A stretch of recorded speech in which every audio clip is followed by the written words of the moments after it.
Good evening and welcome back to Women's Memoir Writing Club. Well, first of all, let me thank you all for turning in such wonderful works.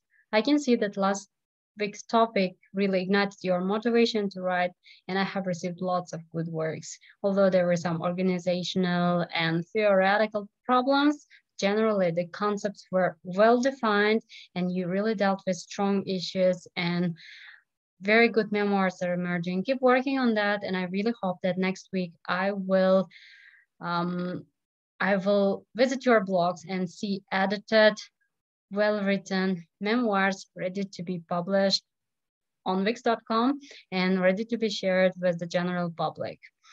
Thank you for those who are writing tirelessly. So last week we discussed how women can empower other women and how can we put women out of the box, right? And today's topic is a bit opposite to that. We will mostly talk about gender inequality. So what is gender inequality, how society promotes it, and how can we deal with it by writing memoirs? So let's get started.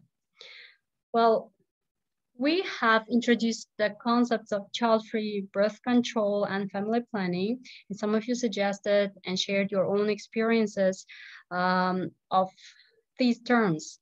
And today we will discuss how memoir writing can promote gender equality, how it can serve the needs of women, and how can memoir writing become a voice for women who are voiceless in most communities. To begin with, well, here is the quote that I would like to share with you as a warm-up. As Jessie Bernard writes in the book, His Marriage and Her Marriage, the importance of gender to family life begins with the fact that most expectant parents prefer a son to a daughter. I think this is the same story as one of you wrote last time. I think it was the Novo's story. So parents wanting a son instead of a daughter. Actually, gender inequality begins prior to birth, as this statement suggests. The influence continues in the childhood socialization process. And after reaching adulthood, gender makes marriage two distinctive relationships. So this is theoretically how it happens. But while it happens, there are many stories to tell, many stories that you must tell, so that your experience will help to shape the experiences of other people, especially other women. Now, what is gender equality? I really want you to take time and type in the chat your ideas, your, let's say, your view of gender equality. What is gender equality for you? So today in our session, we exclusively have women participants, so it shouldn't be that difficult, right? So what is gender equality? Try to share some insightful ideas.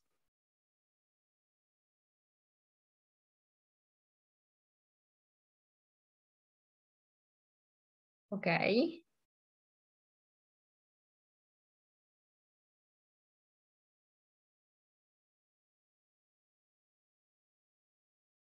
All right, we have already started receiving some answers. So equal rights, some of our participants, right? Good. Equal share of responsibilities, equal opportunities, equal education. All right, equal rights repeats again. Let girls use mobile phones. What an interesting concept. Empowering mothers. Okay. Making education accessible for girls. Get women into power positions. Okay, and making a woman right, human right. Very good. So if you have some more suggestions, keep sending them. We will look through them throughout our session. Thank you. You have actually shaped the very view of what gender equality is. Gender equality is actually, yes, two different species of human beings should be equal before God, before law, and before society, right? While on the paper we are equal, sometimes social roles need need to be redefined, because women are not really feeling that they're that equal. Our discussion in the last session also indicated that some of you have faced lots of inequalities and discrimination because of your gender. Now, there are several theories of gender inequality. So in order to understand what is gender equality, firstly, we have to understand the base of inequality. So how it happens that genders are not equal? What are the theoretical aspects and what are the solutions? This is what we are going to deal with now. So according to psychologists and family therapists, there are three main theories of gender inequality. So functionalist, conflict, and symbolic interactionalist theories that seem to be a lot theoretical, but understanding those theories will help you to view the cognitive aspects or psychological sides of why women are not treated equal. So functionalist theories mostly deal with jobs people perform, how society functions, how something is helpful or hurtful in society, while conflict theories deals with inequality in the groups and also how people take advantage of other groups. Symbolic interactionists, they talk about influences of social groups, labels, meanings of symbols, and etc. I know it was a lot of theory. Now we will take a look at each of it separately and it would be quite clear. So the very first theory suggests that division of labor is functional because that increases expertise, that prevents competition, strengthens family bonds by forcing dependency, and decreases the likelihood of infidelity. So according to the first theory, women are made unequal because it means that men can increase their expertise over them. Because it promotes competition, it's no secret that women can really take power positions, and if given enough chance, they are prone to become successful and powerful people too. While it means that there would be competition for key roles in the society. So to prevent competition, society encourages the inequality of women in certain ways and also strengthening family bonds. That has been one of the key reasons why women are made to be unequal so that they would take care of the family and keep the family bonds safe and strong. But on the other side, it increases dependency, which creates inequality. And the last thing is the decreased likelihood of infidelity. While not really talked about openly, most of the times women are forced to stay at home to cut their social interactions. As you wrote, well, to use mobile phones. So sometimes they're not even allowed to use mobile phones in our society just to prevent infidelity on the side of a woman. So these are the theories how women were made unequal. Next theory is conflict theory. So woman's disadvantaged role benefits men. This is the reason why women are forced to be unequal. So domestic slavery is a very strong term. But it's actually used in order to describe the situation that women are facing at homes. So women provide unpaid services that benefit men. Actually, according to the calculations, a woman who stays at home performs as much physical job as men do at work, and sometimes even more. While working women for working women, that means that they have to deal with two shifts, one day job, second home job. So most of the times women's services are unpaid and they are attached as the must thing that women should do.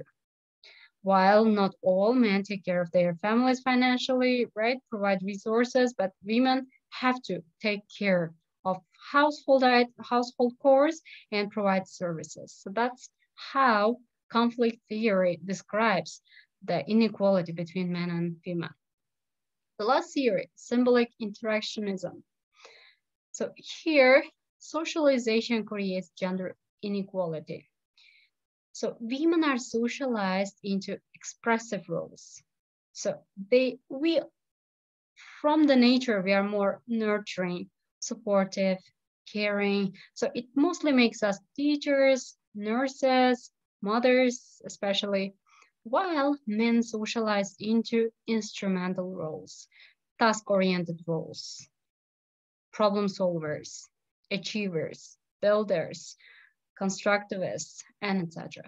This kind of a socialization that actually roots from the very nature of human beings also creates gender inequality. Now,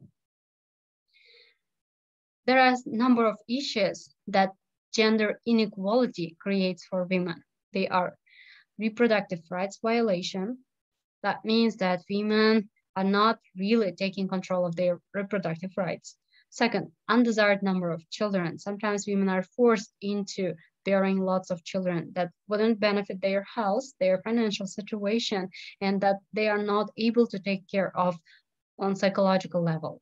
No birth control. Sometimes birth control is frowned upon in certain religious groups and certain communities that makes women vulnerable to diseases and abortion and other kind of health issues. And there is the concept of child-free that we will introduce today and stigma associated with child-free concept. Okay, so what are the solutions? Now, I would like you to use your chats again and to provide some solutions. How can we promote gender equality in our local community? Well, regarding the issues we discussed now, I really want you to provide solutions. Please don't make long solutions. Let's stick to 4-word minimum, which means that your solutions should not include more than 4 words. Okay, so take your time and I'll be waiting for some wonderful solutions on the screen now.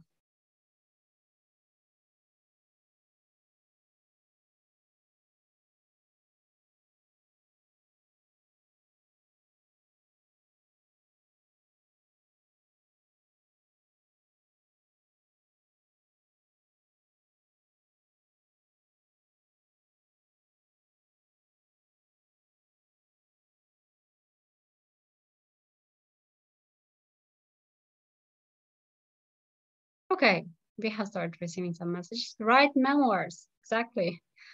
Write memoirs. Okay, let women use media, great. Educate girls and young women. All right.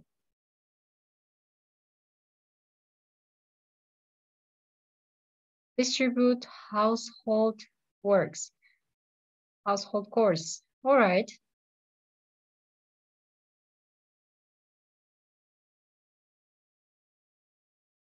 Kids should be equal responsibilities. That's more than 4 words. No domestic violence. Pay for housework. Great. Promote women's rights. Create women's corners.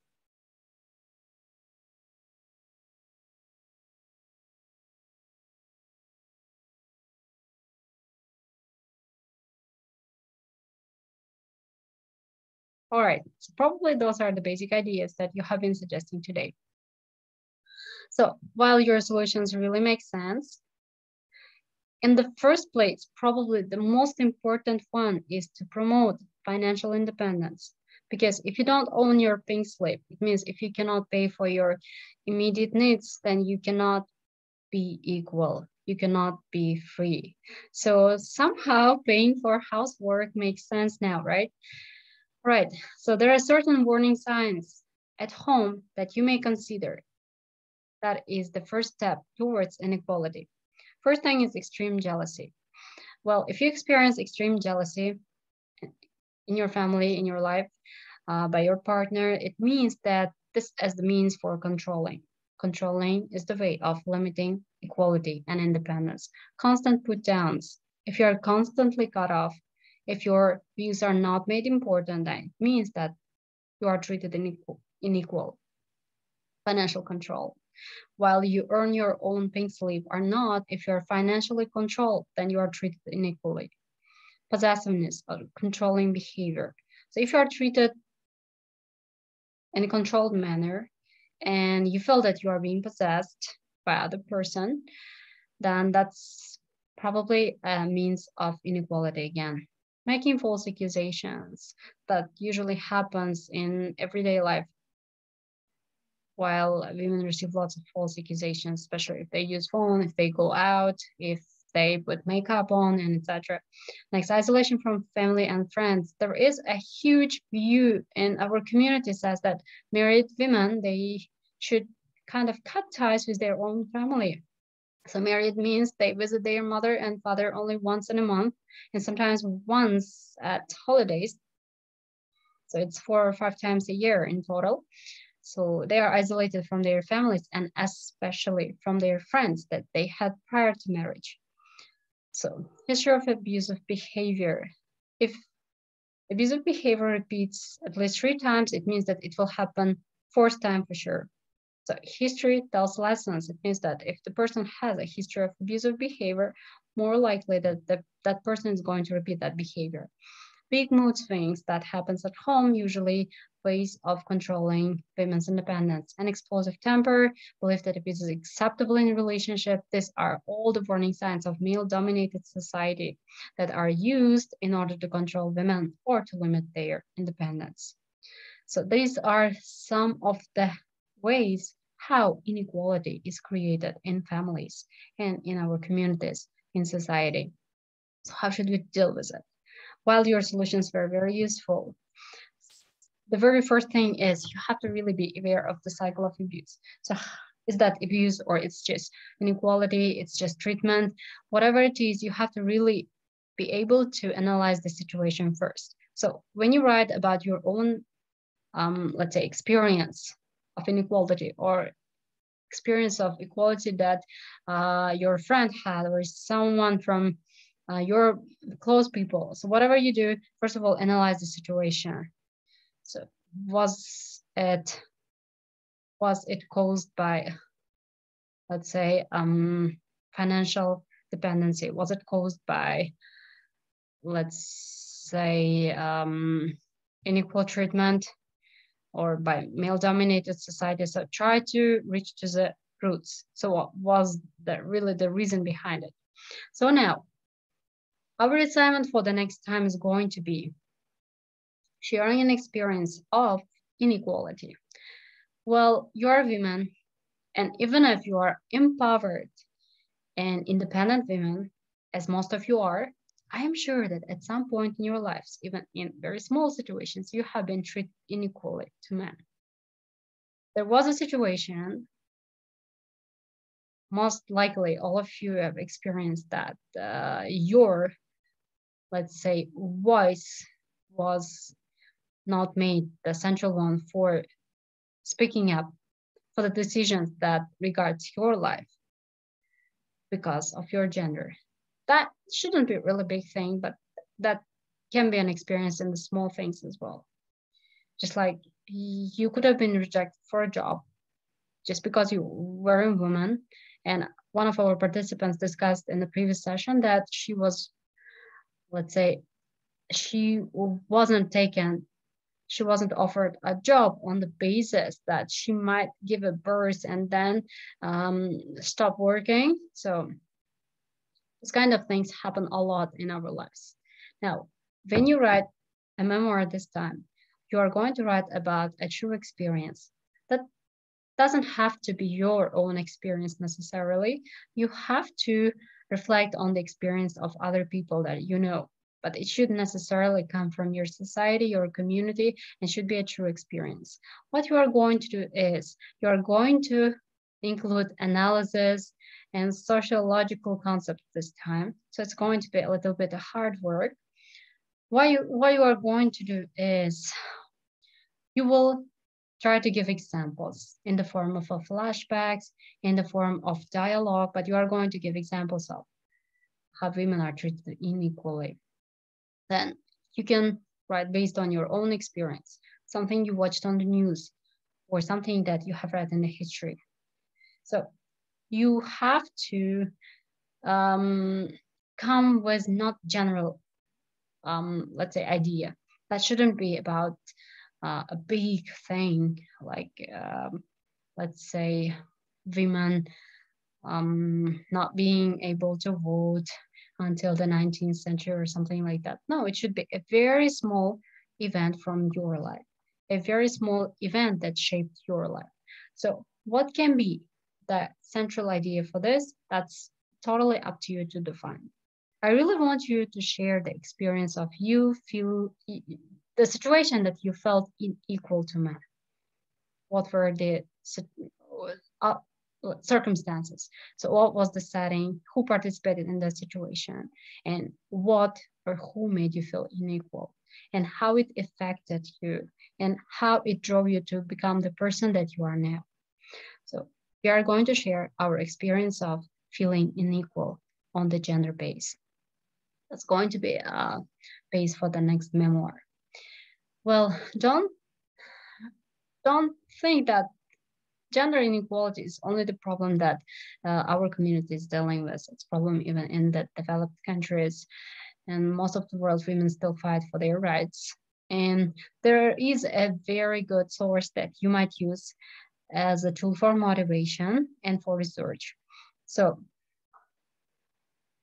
if those quotations, statements seem interesting for you, for example, Olga from Berlin says, so I've always said that I was born in the wrong place. Or the Lucy from Berlin says that either you'll be compelled to have children or you won't. You have to let nature take its course. That's the very concept of child-free, women rejecting to become mothers. And there is a stigma attached with this concept as women are seen as mothers. And sometimes only as mothers. And that's why if you reject to have children, or if you want to limit the number of the children you want to have, then probably you will experience a stigma that society attached to this situation. Well, and there is Jane writing, the more voices out there saying, this is normal, there's nothing wrong with you, the better. So we are going to make the key idea of our today's session the third saying. So if we don't accept inequality, and there are more voices saying that inequality is not normal, it's wrong. Or if we promote women equality, and then we say, this is normal, and there is nothing wrong with it. The more people say it, the better the society will receive it. So the very key purpose of Memo Writing Club is helping to women to feel empowered, to share their experiences, to make their voices heard. For this purpose, this time we will write a memoir that will promote gender equality in our society. So there are no limitations regarding the style, format, or the elements you should include. You have to be as creative as possible. Now, as I told you about the research that you would be doing, you can visit this website. So let me just show you what it is.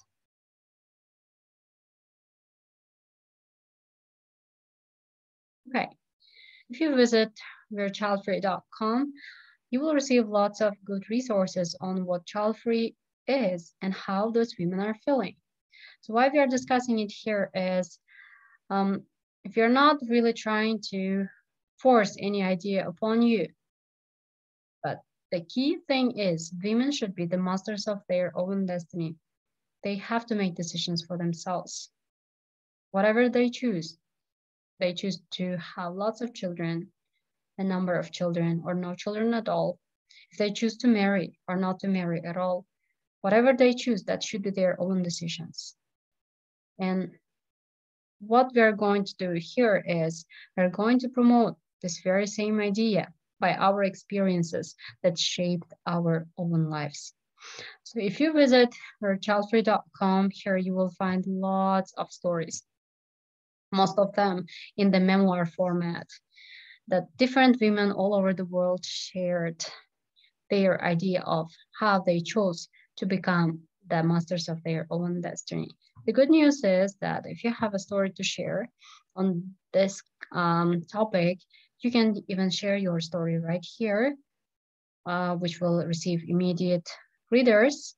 It can be a very good place to share your story with the general public if you're writing on the topic of child-free, as some of our participants showed interest to this topic. So if you write on the topic of a child-free, if you choose to write on the topic of a child-free as a means of promoting gender equality, then this is the very place that you should post your memoir. So you will introduce your story, you will write about you, then you will upload your story. You will be asked to fill in extra information. There are terms and conditions to accept, and then you will become, let's say, established, internet established memoir writer. So this is just one source that you might use if you're particularly interested in this topic. But if you're writing on other topics, we recommend you to do some research. And the research doesn't necessarily mean that you have to go and read lots of books. It means that you can ask your friends and family to share their experiences, interview some people. So whatever type of research you prefer, do some research. Make sure that you gather enough ideas before you start writing. Because when you write, sometimes we really get, let's say, get lost or get confused at some point, and we really feel in need of fresh ideas. So we do some research on the ways that why and how women are feeling unequal. If you have your own personal experience on that, it's even better. Then, based on this, we will create a memoir that deals with inequality, mostly concentrates on the feelings, how inequality makes women feel, and how it affects their lives. So, next week, I hope that some of you will turn in very good works and others will turn in the best works, and we will be able to peer review our works because we already have enough memoirs that are waiting for peer reviews. So next time you will be assigned peer reviews, and I will randomly distribute memoirs to each of you. So you will receive some other participants' memoir, then you will be required to read that memoir, then fill in the feedback form and send back to me, and I will send this feedback to the participant. Well, if you have any questions, you're welcome to ask. Yes, I will share the link. I will share the link in the group as well for the website. Well, have no questions, then it was really great to see you today. Take good care of yourselves. Keep writing. We will meet next time. So have a nice weekend ahead. Bye.